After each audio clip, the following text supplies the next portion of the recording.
Hello viewers, welcome back to our channel Accounts Be Easy. So guys, a lot of students are facing problem in adjustment from chapter financial statement.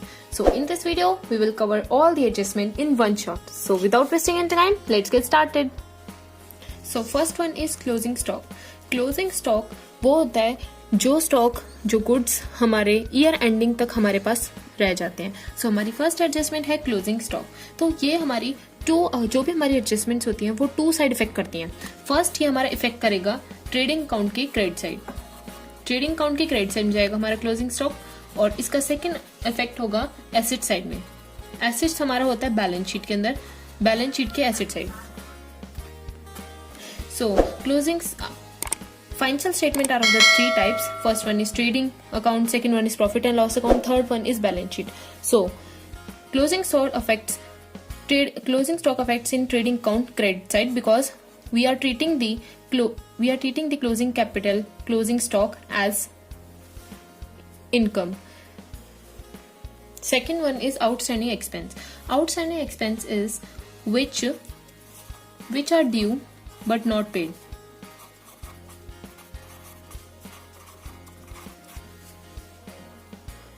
So outstanding expense is that जो due तो हो गए but हमने पे नहीं किए.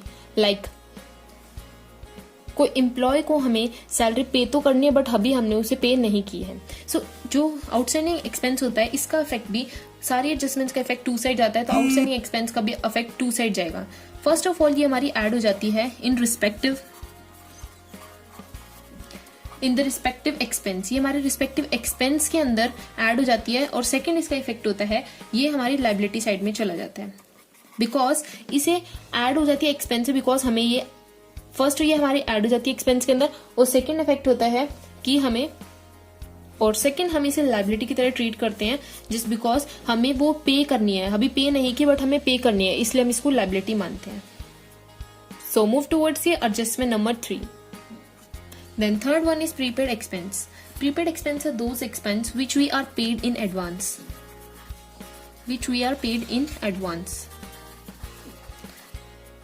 So prepaid expense के भी दो इफेक्ट होते हैं बिकॉज सभी एडजस्टमेंट के टू इफेक्ट्स होते हैं. फर्स्ट वन इज हम इसे माइनस कर देते हैं, minus from the respective expense. Respective expense से माइनस कर देते हैं बिकॉज अगर हमने इसे एडवांस में पे कर दिया तो हमें इसे दोबारा से बाद में पे नहीं करना पड़ेगा. लाइक हमने 3 मंथ्स का हमें पे करनी थी सैलरी तो हमने उसे एडवांस में पे कर दी तो हमें उसे बाद में नहीं पे करनी पड़ेगी इसलिए हम उसे माइनस कर देते हैं. और इसका सेकंड इफेक्ट होता है it is asset for us. So ये एसेट साइड जाएगा इन बैलेंस शीट में एसेट साइड जाएगा. ओके सो ये इसके दो इफेक्ट है. First one is minus from the respective expense and second one is asset side in balance sheet. So let's move towards the adjustment number 4. Fourth adjustment is depreciation. Depreciation is reduction in value of asset. किसी भी asset की value में reduction हो जाता है तो उसे हम डेप्रिसिएशन बोलते हैं. सो इसका इफेक्ट हमारे दो साइड में जाता है, मतलब दो साइड में इफेक्ट आता है. First one is P&L debit side. Profit P&L is profit and loss. Okay तो प्रॉफिट एंड लॉस के डेबिट साइड में जाता है because it is expense.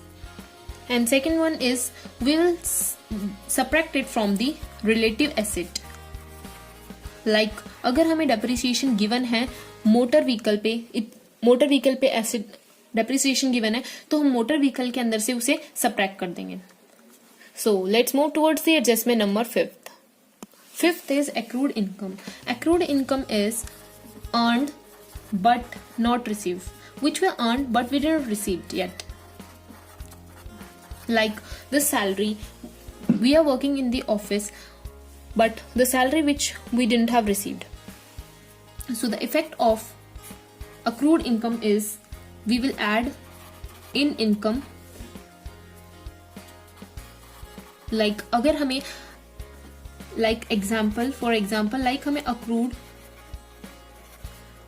Accrued salary दे रखा है तो हम इसको तो सैलरी में जाके सैलरी हमारी P&L में आती है तो P&L में जाके हम सैलरीज में इसको ऐड कर देंगे. ओके देन इसका सेकेंड इफेक्ट होता है हम इसको एसेट साइड लिखते हैं इन balance sheet. Asset side in balance sheet. I hope it's clear. So let's move towards the adjustment number 6th. Sixth one is accrued income. Accrued income is that income which we received in advance. ऐसी income जो हमें advance के अंदर मिल जाती है. Like हमने किसी भी ऑफिस में काम कर रहा है कोई एम्प्लॉय, उसने अभी वर्क करना स्टार्ट किया मंथ की स्टार्टिंग में और इनकम उसे स्टार्टिंग में ही मिल गई. अभी उसने काम नहीं किया बट उसे इनकम स्टार्टिंग में ही मिल गई. सो इट इज इसका फर्स्ट इफेक्ट होता है, first it will minus from the income. पहले हम इसे जो इनकम होती है उसमें से माइनस कर देते हैं. उसका सेकेंड इफेक्ट होता है हम इसको लायबिलिटी में we will put it into the liability side. हम इसको लायबिलिटी साइड में लिखते हैं. Okay. Seventh adjustment is interest on capital. जो भी इंटरेस्ट हमें मिलता है वो हमारा कैपिटल के ऊपर वो भी हमारा टू साइड इफेक्ट करता है. First one is profit and loss की डेबिट साइड में जाता है. और सेकंड वन इज कैपिटल जो होती है. कैपिटल हमारी कौन साइड होती है? लायबिलिटी साइड होती है. कैपिटल के अंदर ऐड हो जाता है. ओके. फर्स्ट इफेक्ट इसका प्रॉफिट एंड लॉस की डेबिट साइड में and second effect is capital में लायबिलिटी साइड में कैपिटल होती है उसमें ऐड कर देते हैं. So let's move towards the adjustment number 8. Eighth adjustment is interest on drawing. जो भी इंटरेस्ट हमें पे करना पड़ता है ड्राइंग्स के ऊपर, जो भी हम पर्सनल यूज के लिए ड्राइंग से जो भी हम चीजें पर्सनल यूज के लिए निकालते हैं, विड्रॉ करता है proprietor means owner of the business. वो भी जो भी चीज विड्रॉ करता है उसके ऊपर जो हमें इंटरेस्ट पे करना पड़ता है वो हमारा होता है ड्राइंग. तो ये हमारा जाता है प्रॉफिट एंड लॉस के क्रेडिट साइड. इसे इनकम मान जाता है इसलिए क्रेडिट साइड में जाता है. और इसका दूसरा इफेक्ट होता है इट विल कैपिटल से माइनस हो जाता है. और कैपिटल हमारे किस में होता है? बैलेंस शीट की liability side. So let's move toward the adjustment number 9th. 9th adjustment is bed depth. Bed depth is that जो कि हमें मिलना था बट हमें हमने किसी अपने डेटर को 10,000 रुपीज दिए हैं, अब उनसे हमें वो पैसे नहीं मिले तो it is bed depth for us. So bad depth का इफेक्ट होता है प्रॉफिट एंड लॉस P&L के डेबिट साइड में जाता है. और इसका सेकेंड इफेक्ट होता है डेटर्स. जो डेटर में से माइनस हो जाता है बिकॉज डेटर्स ने हमें पैसे नहीं दिए इसलिए डेटर्स में से माइनस हो जाता है. Okay. Let's move towards the adjustment number 10th. 10th adjustment is provision for doubtful डेब्ट. प्रोविजन फॉर डाउटफुल डेब्ट का इफेक्ट हमारा प्रॉफिट एंड लॉस अकाउंट के डेबिट साइड में जाता है और इसका सेकेंड इफेक्ट हमारा डेटर्स में से माइनस हो जाता है. It is same as the bad डेब्ट. Then next adjustment is provision for discounted debtors. Provision for discounted debtors का भी इफेक्ट हमारा सेम होता है बेड डेब्ट और प्रोविजन फॉर डाउटफुल डेब्ट. It will goes in P&L account debit side and second effect is debtors में से माइनस होता है. ये जो हमारी तीनों एडजस्टमेंट है ये बिल्कुल सेम होती हैं और ये हमारा they are playing very important role in that chapter. So bad डेप्थ को समझाने के लिए प्रोविजन फॉर डाउटफुल डेप्थ और provision for discount on debtors को समझाने के लिए हम एक अलग सेपरेट वीडियो बनाएंगे जिसमें आपको इनका कॉन्सेप्ट क्लियर करेंगे कि इनकी एडजस्टमेंट किस तरह की जाती है. सो आपको अच्छे से वो समझ आ जाएंगे कि बेड डेप्थ प्रोविजन और प्रोविजन फॉर डिस्काउंटेड डेप्टर्स का क्या रोल होता है. सो अब हम अपने चलते हैं नेक्स्ट एडजस्टमेंट की तरफ. Interest on loan.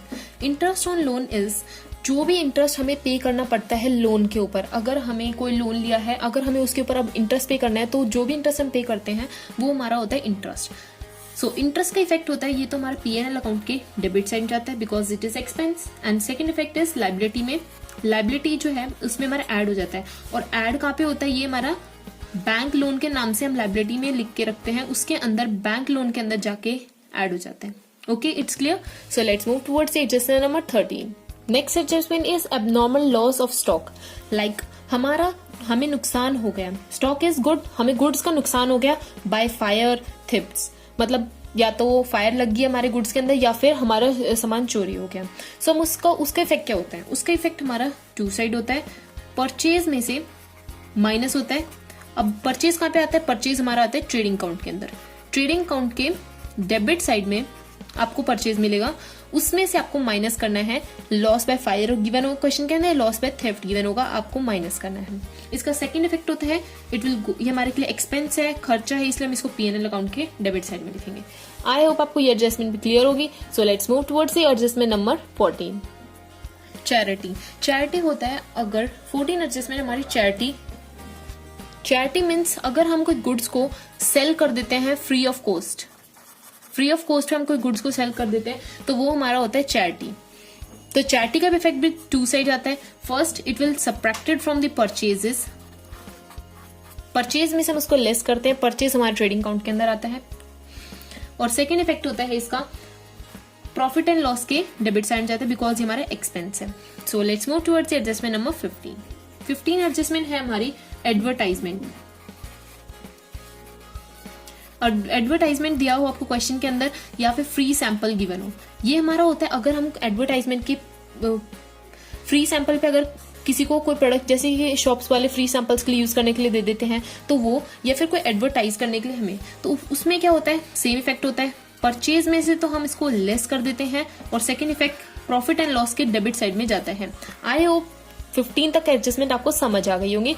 अब हम अगली एडजस्टमेंट की तरफ चलते हैं, 16th adjustment. 16 adjustment is that drawings in goods. अगर हमने कोई भी गुड्स विड्रॉ कर लिया अपने पर्सनल यूज के लिए, कैश नहीं, कोई भी हमने गुड्स विड्रॉ किए हैं पर्सनल यूज के लिए बिजनेस के अंदर से, सो उसका इफेक्ट भी टू साइड जाता है। First it will subtracted from the purchase में से हम उसको लेस कर देंगे और इसका सेकेंड इफेक्ट होगा हम इसे कैपिटल में से माइनस कर देते हैं। फर्स्ट तो परचेज में माइनस करेंगे बिकॉज गुड्स हैं, और सेकंड हम इसको कैपिटल में से इसलिए माइनस करेंगे बिकॉज हमने पर्सनल यूज के इसलिए हम इसको कैपिटल में से माइनस करते हैं बिकॉज कोई भी चीज हम पर्सनल यूज के लिए करते हैं तो उसे हम माइनस करते हैं कैपिटल में से। 17 adjustment is manager commission. Manager commission is that जब भी हम कोई मैनेजर को अपनी कंपनी में कोई मैनेजर काम करता है तो उसकी भी तो फी लेगा, मैनेजर भी तो फी लेगा, इसलिए उसकी फी पे करनी पड़ती है, इसलिए हमारे के लिए एक्सपेंस होता है। सो हम उसको प्रॉफिट एंड लॉस के डेबिट साइड में लिखेंगे और उसको हम लायबिलिटी साइड में लिखेंगे बिकॉज ये हमारे के लिए एक एक्सपेंस है, बिकॉज हमें उसको फी पे करनी पड़ेगी, कमीशन पे करना पड़ेगा मैनेजर को। एंड मेक श्योर हम इस वीडियो के अंदर सारी एडजस्टमेंट को कवर करेंगे जो भी इस चैप्टर में इंपॉर्टेंट है, और जो भी इस चैप्टर में एडजस्टमेंट है सारी एडजस्टमेंट हम इस वीडियो में कवर करेंगे। Let's move towards adjustment number 18 19 adjustment हम क्लियर करेंगे। 18 एडजस्टमेंट है गुड्स हमने बेच तो दिए, goods sold but omitted to be recorded, मतलब हमने गुड्स बेच दिए बट हम उन्हें रिकॉर्ड करना भूल गए, तो हम इसको सेल्स में तो जाके ऐड कर देंगे। सेल्स हमारा कहाँ पे होता है, ट्रेडिंग अकाउंट के क्रेडिट साइड में, और हम इसको डेटर्स में, क्योंकि डेटर्स को ही हम प्रोवाइड करते हैं, सेल तो हम डेटर्स को ही करते हैं, डेटर्स में भी जाके ऐड कर देंगे। ओके, और अगर आपको क्वेश्चन में गिवन हो goods purchase but omitted to be recorded, हमने परचेज तो कर लिए बट हम उसे लिखना भूल गए, रिकॉर्ड करना भूल गए, तो हम उसको परचेज के अंदर ऐड कर देंगे और क्रेडिटर्स में भी ऐड कर देंगे, क्योंकि हम परचेज करते हैं हमेशा क्रेडिटर्स, इसलिए उसमें भी ऐड कर देंगे। 20th and last adjustment is sale of goods on approval basis. अगर हम गुड्स को बेचते हैं अप्रूवल बेसिस होता है रिटर्न बेसिस पे। रिटर्न बेसिस मीन्स अगर हम किसी गुड्स की सेल करते हैं कि रिटर्न बेसिस पे मीन्स अगर उसको पसंद आए तो वो रखें, अगर उन्हें पसंद ना आए तो वो रिटर्न भी कर सकते हैं। तो इसमें हमारे 4 साइड इफेक्ट जाता है। ये पहली एडजस्टमेंट है जिसमें हमारा 4 साइड इफेक्ट जाता है। पहला इफेक्ट होता है इसका, हम इसे सेल्स में से माइनस कर देते हैं। सेल्स हमारा ट्रेडिंग अकाउंट के क्रेडिट साइड में होता है, ट्रेडिंग अकाउंट के क्रेडिट साइड में होता है, इसलिए सेल्स में से हम उसको माइनस कर देते हैं। सेकेंड इफेक्ट होता है इसका, हम बैलेंस शीट की एसेट साइड में से इसको माइनस कर देते हैं। बैलेंस शीट के एसेट साइड में से माइनस कर देते हैं, और किस में से माइनस कर देते हैं, डेटर्स में से। डेटर में से माइनस कर देते हैं हम इसको। इसका थर्ड इफेक्ट होता है हम इसको ऐड कर देते हैं क्लोजिंग स्टॉक में। क्लोजिंग स्टॉक कहाँ आता है, हमारा ट्रेडिंग अकाउंट के क्रेडिट साइड में आता है, क्लोजिंग स्टॉक में ऐड कर देंगे। और लास्ट इफेक्ट होता है इसका, हम इसको क्लोजिंग स्टॉक के अंदर अगेन ऐड कर देंगे, जो कि हमारा होता है एसेट साइड में। सो यहाँ पे हमारी सारी एडजस्टमेंट खत्म होती है। So guys, that's all for this video. I hope you all can easily understand this topic, and still you have any doubt, then please write in the comments box freely. I will definitely give a reply. So please hit the like button and do subscribe and share my video as much as possible. Thank you so much guys.